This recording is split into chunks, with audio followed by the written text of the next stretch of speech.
Estudo do Evangelho de Jesus, carta de Paulo a Tito. Carta de Paulo a Tito. Tito era ministro em Creta. Nesta carta, o apóstolo Paulo orienta sobre como ajudar os novos cristãos.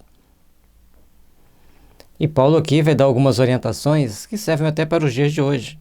Lógico, nada que foi escrito na Bíblia fica perdido. E nós, então, temos que procurar entender que Paulo está chamando a atenção de Tito, orientando ele dos problemas que ele ia encontrar. Algumas das pessoas ele já conhecia e sabia como eles agiam, de que forma eles tentavam enfrentar os lidadores do Evangelho. Capítulo 1 de Tito. Paulo, servo de Deus e apóstolo de Jesus Cristo, segundo a fé dos eleitos de Deus e o conhecimento da verdade, que é segundo a piedade, em esperança da vida eterna, a qual Deus, que não pode mentir, prometeu antes dos tempos dos séculos. Essa exortação que Paulo faz, ele mostra que ele é seguidor de Deus, seguidor de Jesus Cristo, e que Deus não mente. Deus tem o amor e a piedade para com todos nós e principalmente nos mostra a verdade. E mostrando-nos a verdade, precisamos seguir por este caminho. E essa promessa de Deus, de séculos e séculos anteriores, se cumpre. E, da agora para frente, certamente vai cumprir mais, porque nós temos que aprender a viver e vivenciar segundo o Evangelho de Cristo, segundo o Evangelho do Senhor.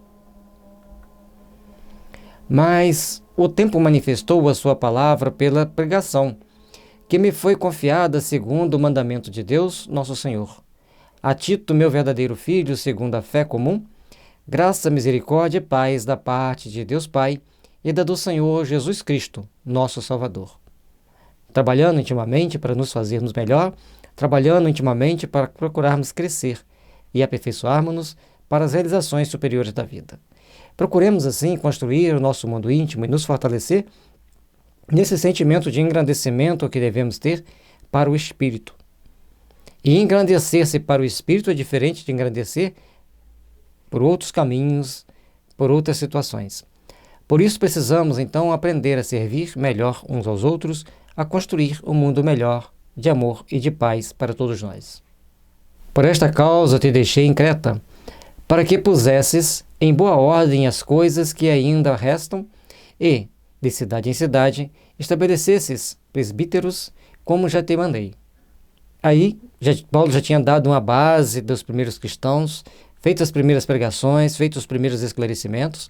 Ele mandava Tito, já blifado de como eles eram, de como eles agiam, para que ele estabelecesse as coisas, desse orientação e firmeza para poderem seguir segundo os ensinamentos do Cristo, segundo os ensinamentos que Paulo tinha deixado lá para eles. Aquele que for irrepreensível, marido de uma mulher, que tenha filhos fiéis, que não possam ser acusados de dissolução, nem são desobedientes. E aí, ele coloca para quem serão os presbíteros? Pessoas que forem íntegra, moral e eticamente correto. Porque aquelas pessoas que tiverem qualquer vacilo, inclusive na família, não serviriam para conduzir a igreja. Não seria para conduzir os primeiros cristãos. Então, Tito convivia com eles, ia sondando para ver aqueles que tinham uma família mais unida em prol do ideal da família. Então, esses eram então convidados a seguirem como líder da igreja nascente, como líder para dar prosseguimento ao ensinamento do Evangelho. Para a gente ver quanto é importante ter uma mulher, porque antes as pessoas tinham outras, e filhos fiéis. Porque convém que o bispo seja irrepreensível, como despenseiro da casa de Deus, não soberbo, nem iracundo, nem dado ao vinho, nem espancador, nem cobiçoso de torpe ganância, mas dado à hospitalidade, amigo do bem, moderado, justo, santo, temente.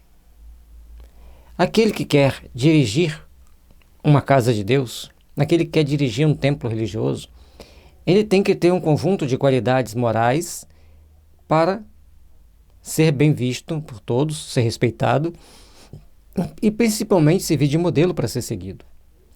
Portanto, Paulo coloca um conjunto de qualidades que tem que ter, mas também um conjunto de defeito que não pode ter. retendo firme a fiel palavra, que é conforme a doutrina, para que seja poderoso tanto para admoestar com a sã doutrina, como para convencer os contradizentes.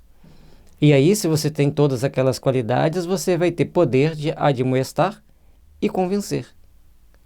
Levar as pessoas a um caminho de crescimento, um caminho de redenção. Porque há muitos desordenados faladores, vãos e enganadores, principalmente os da circuncisão. E aí Paulo já mostra que os judeus que existiam em Creta eram aqueles que dariam mais problema para Tito. E ele deveria ter, então, um cuidado todo especial com eles, um cuidado para que não caísse nas armadilhas que normalmente eles tentavam colocar no caminho dos cristãos. Aos quais convém tapar a boca, homens que transtornam casas inteiras, ensinando o que não convém por topa e ganância. Então essas pessoas não se deveria dar ouvido, deveriam fazê-los calar, porque eles agiam de forma incompatível com a doutrina sã que ele procurava trazer para eles e tomavam atitudes desagradáveis que não eram atitudes boas frente àquilo que se pretendia que um bom cristão tivesse. Um deles, seu próprio profeta, disse: os cretenses são sempre mentirosos, bestas ruins, ventres preguiçosos. Creta é uma ilha relativamente grande. Era uma rota marítima que muitos navios paravam para os mais variados fins. Então, o povo ali já tinha característica própria de lidar com essa situação do turista, do estrangeiro, do visitante.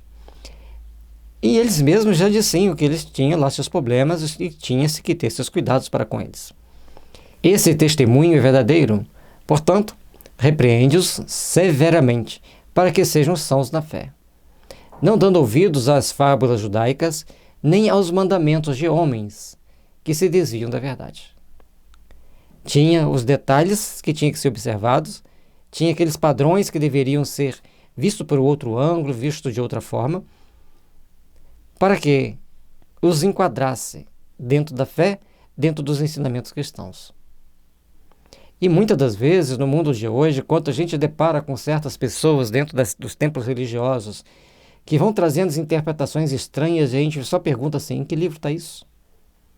A pessoa já te acha alguém que está muito errado ali dentro. Ao passo que deveria procurar pensar assim: poxa, ainda bem que está me alertando para que as minhas ideias estão erradas enquanto estou aqui.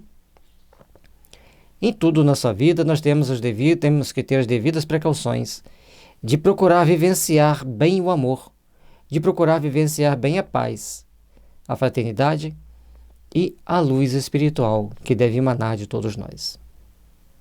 Todas as coisas são puras para os puros, mas nada é puro para os contaminados e infiéis.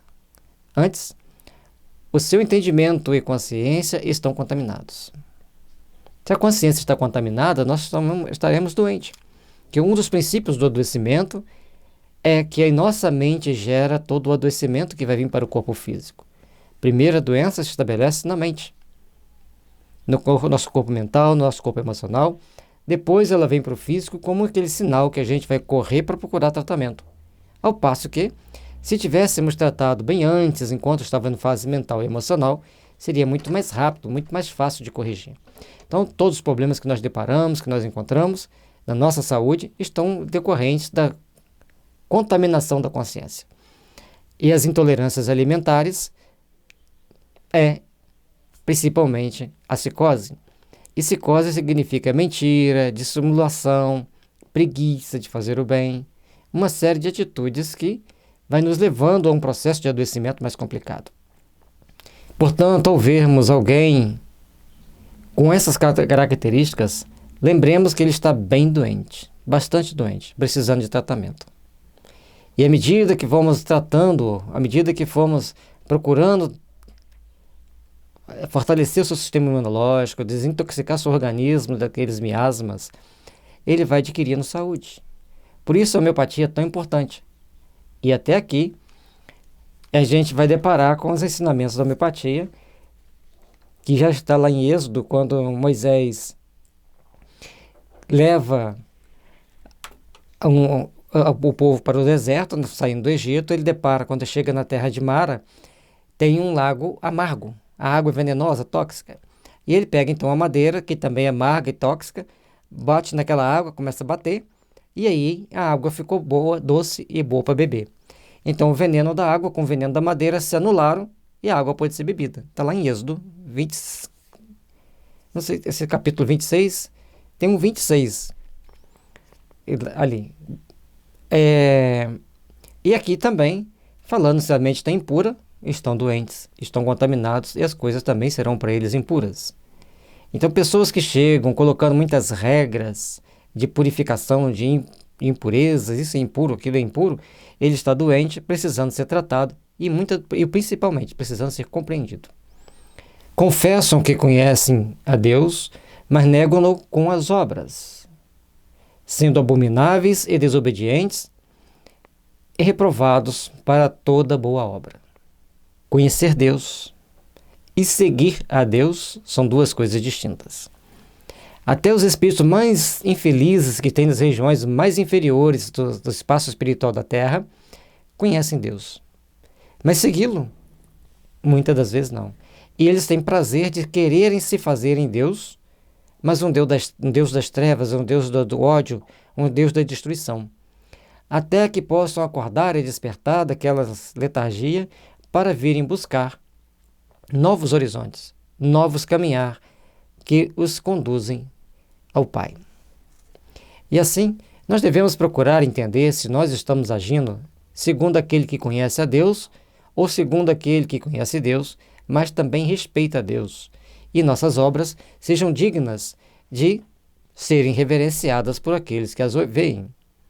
Façamos o melhor para que o melhor venha nos procurar e venha abrir as portas para a nossa caminhada evolutiva. Que as bênçãos de Jesus estejam sempre nos envolvendo e fortalecendo, nos impulsionando para um mundo de luz, para um mundo melhor, para um mundo mais fraterno.